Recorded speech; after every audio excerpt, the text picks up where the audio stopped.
Welcome to another stream. Here we are. You know, it's a hard time to be alive.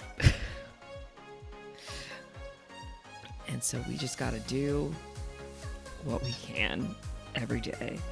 I've started a fundraiser for Jewish Voices for Peace. You can donate down below if you would like. They are a group trying to get humanitarian aid to Palestine, into Gaza, among other things.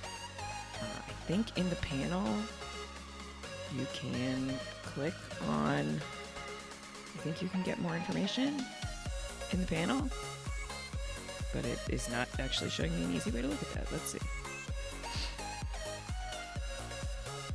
Come on, Twitch. Alright, whatever. If you have the means and the ability to donate, anything helps. It's a genocide over there, and it's really difficult to see and to feel pretty powerless about what's happening. You can call your representatives. Please do that. The United States is the only UN member nation that opposed a humanitarian aid ceasefire at the meeting yesterday because they want to keep working on their diplomatic efforts on the ground. As in, the United States wants credit for fixing this when the United States is part of why it's happening in the first place. It's a really it's an especially shameful time to be an American right now. So if you can, in any way, help counteract the garbage of our government and the garbage of the Israeli government and the garbage of Hamas, it's all of those things. Please consider donating. Yeah, I guess that's what I have to say about that. I haven't really talked about it on stream. It's a difficult thing to talk about, but I feel like it's an important thing to talk about. I've certainly been sharing a lot of resources on Instagram and a little bit on Twitter. It's not a complicated situation. It's just not an easy thing to deal with.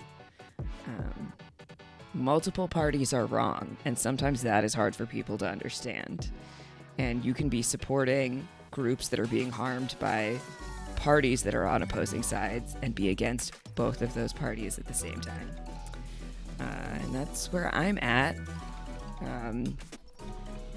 Yeah, I don't know how you really transition from making a serious statement like that to talking about something as frivolous as Survivor or Final Fantasy, but that's what we're gonna try and do now, I guess. Yeah, I don't know. It is really nice to have Survivor as a brief distraction, where I spent an hour and a half last night not thinking about, just thinking about Survivor.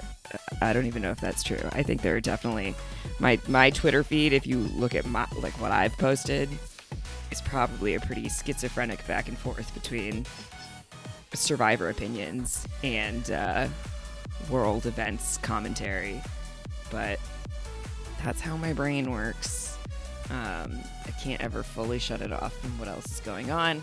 But another episode of Survivor last night. 4 episodes down. Everybody who's participating in the draft has lost at least one player, so everybody got to use the replacement rule that I instituted in the draft for the Discord this year.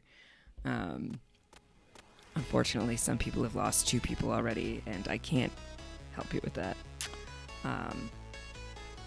Good morning, Brenna. Good morning, Josh. Hello. Hi. It's a day. 2 quits in 4 weeks after no quits for, I would call it, more than 10 seasons. I wanted Emily on my team, but at what cost? I mean, at the cost of a quit, apparently.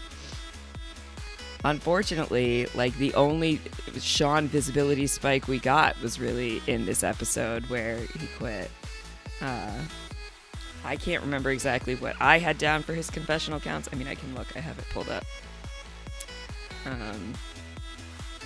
2 in the first episode, 2 in the second episode, 1 last week, and all of a sudden 6 this week by my confessional count, which is the only thing I go off of for draft points in my draft. Only my draft. Everybody else can do what they want and count however they like. But yeah, Sean did end up at a -6 points this week.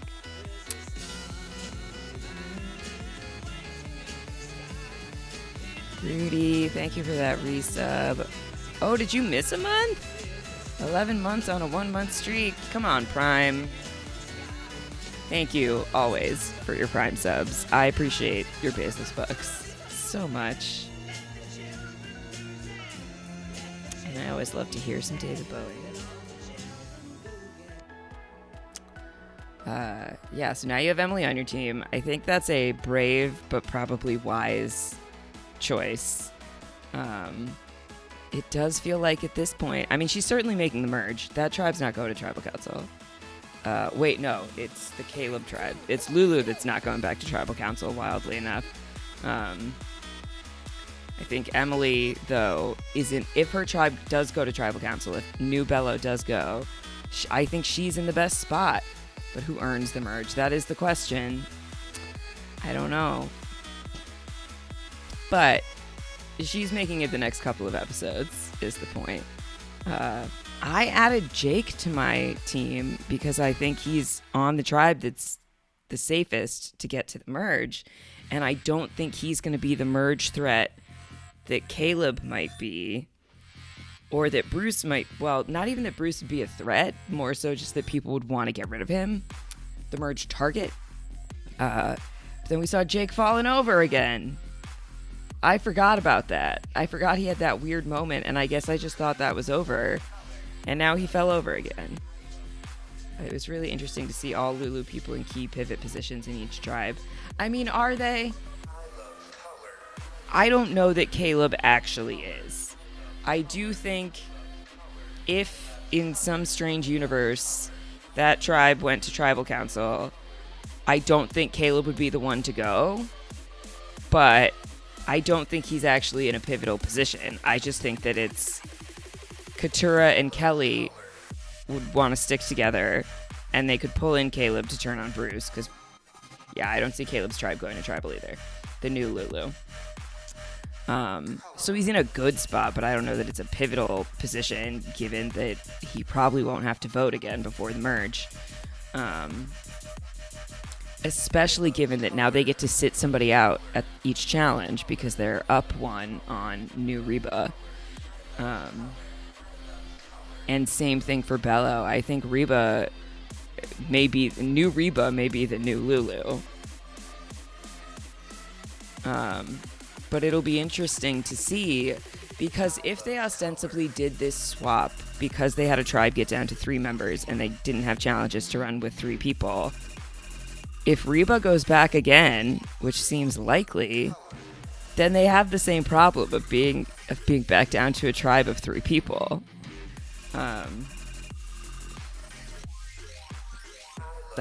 I thought that New Bello was potentially sort of in the maybe tribal spot, but now that they can sit somebody out at the challenge, I think that's less likely to be the case. I don't know. It depends on the challenge, I suppose. But these challenges the tribe challenges are always so physical. And this one they did this week didn't even have a puzzle at the end. There was no puzzle component. It was just physical. Yes, but I feel like 6 episodes in, they may have accounted for 3-person team challenges. One would hope, one would think. Anything can sort of happen still. Yeah, Brenna, for sure. I mean, if Jake gets medevaced, that certainly changes the equation. But who knows? I feel like, I don't know. Mike Bloom pointed out, if I had a nickel for every time someone quit and then I saw a preview of Jake falling on the ground, I'd have 2 nickels. Like, this happened after the first episode, and it did look really dramatic in episode 2 when we got the preview. Like, it looked like he fell in the fire, and clearly he didn't, and he was okay. But also, clearly now it's happened again, Can I just say I'm glad Dee still voted Sifu? A lot of people have that feeling because it's certainly creating some drama and some mess for the tribe.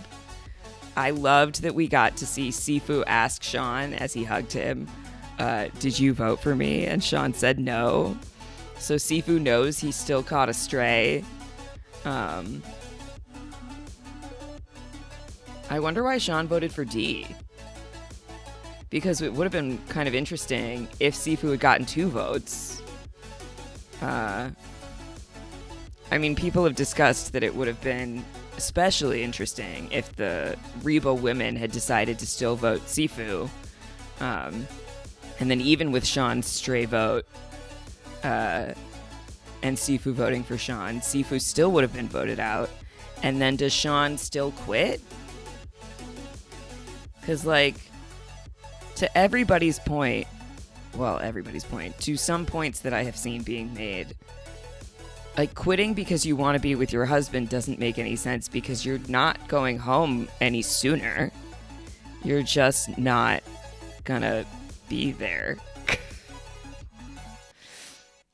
He wanted to avoid voting out Sifu just in case 2 others didn't change their minds. Yeah, totally. If he still voted Sifu, thinking that they were going to thinking that the plan was to vote Sifu, then Sifu would have gone home.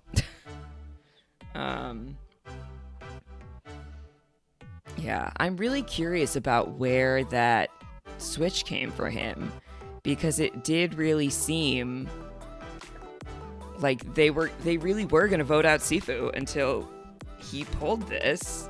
So, like, what does that mean? Nothing good for Sifu next week. I can say that.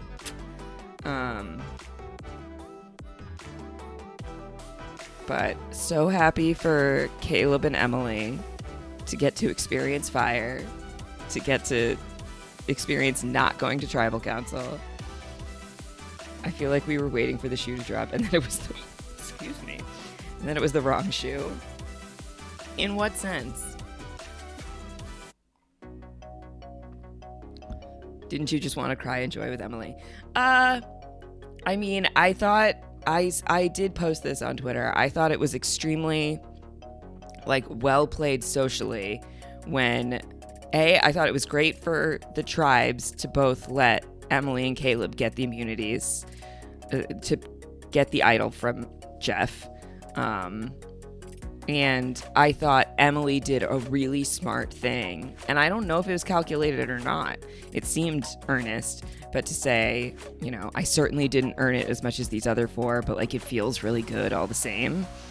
Feels like an honest but also magnanimous thing to say that is going to really keep her in a good spot with those people. And I don't think Emily on day 1 says that. Sean was going to pivot after this is what Survivor is meant to me, but then all of a sudden it was now. Oh, I see what you mean. Yeah. It did feel like sob story, this is why I really want to stay, like, because this has been such a meaningful experience. And then it was like, I've gotten what I need from this experience. I want to go home. Yeah, that makes sense. I see what you're saying. Well, I also like the fact that we were seeing that. I was like, oh, if we're watching him give this speech, he's going home. But I thought it was like they're turning on him and voting him out, not he's asking to go home. So some twists and turns there at the end.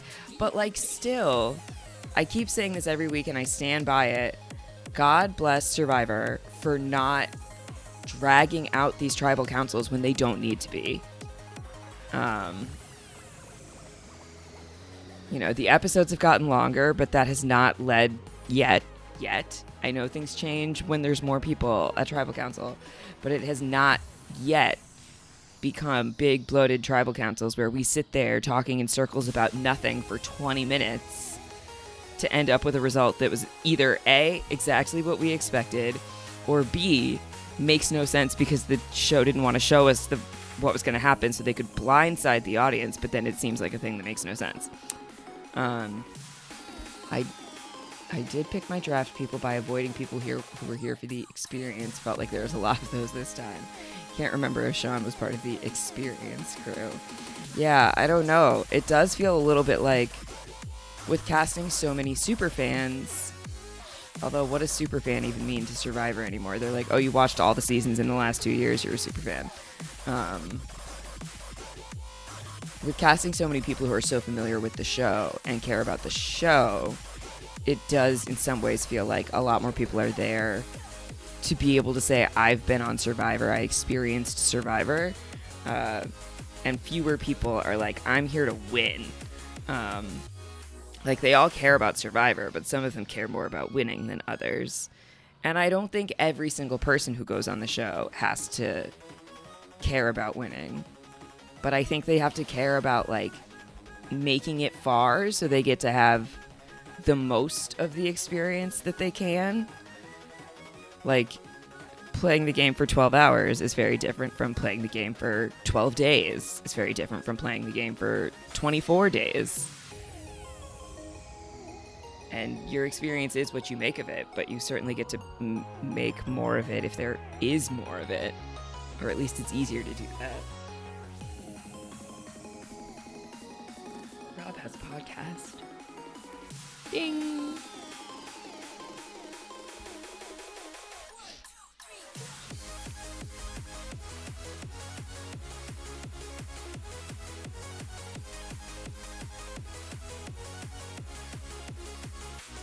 Yeah, Sean's quit drops him down to 17th place in the total point rankings. Only Hannah is behind him. Then next is Brandon. Then Brando, which is like justice for poor Brando. He has been invisible for the last 2 weeks. He's not had a confessional. He did his Brando Bando, which has not caught on the way that I wanted it to. His buff top. People prefer to call it a buff top, which I just can't deal with. And then it's Sabaya. But, like, Sabaya has more points than Brando, who has lasted an entire episode longer than her so far. That'll change next week, it looks like, based on the point totals. But Sean went out. Even if he didn't have minus 10, he would have gone out with 13 points by my draft count and still been behind 1, 2, 3, 4, 5, 6, 7 people. 8 people.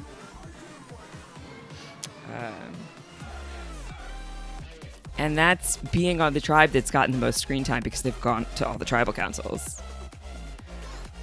So it's been an interesting edit for Sean, and now it does feel a bit like they gave him less screen time knowing what was coming.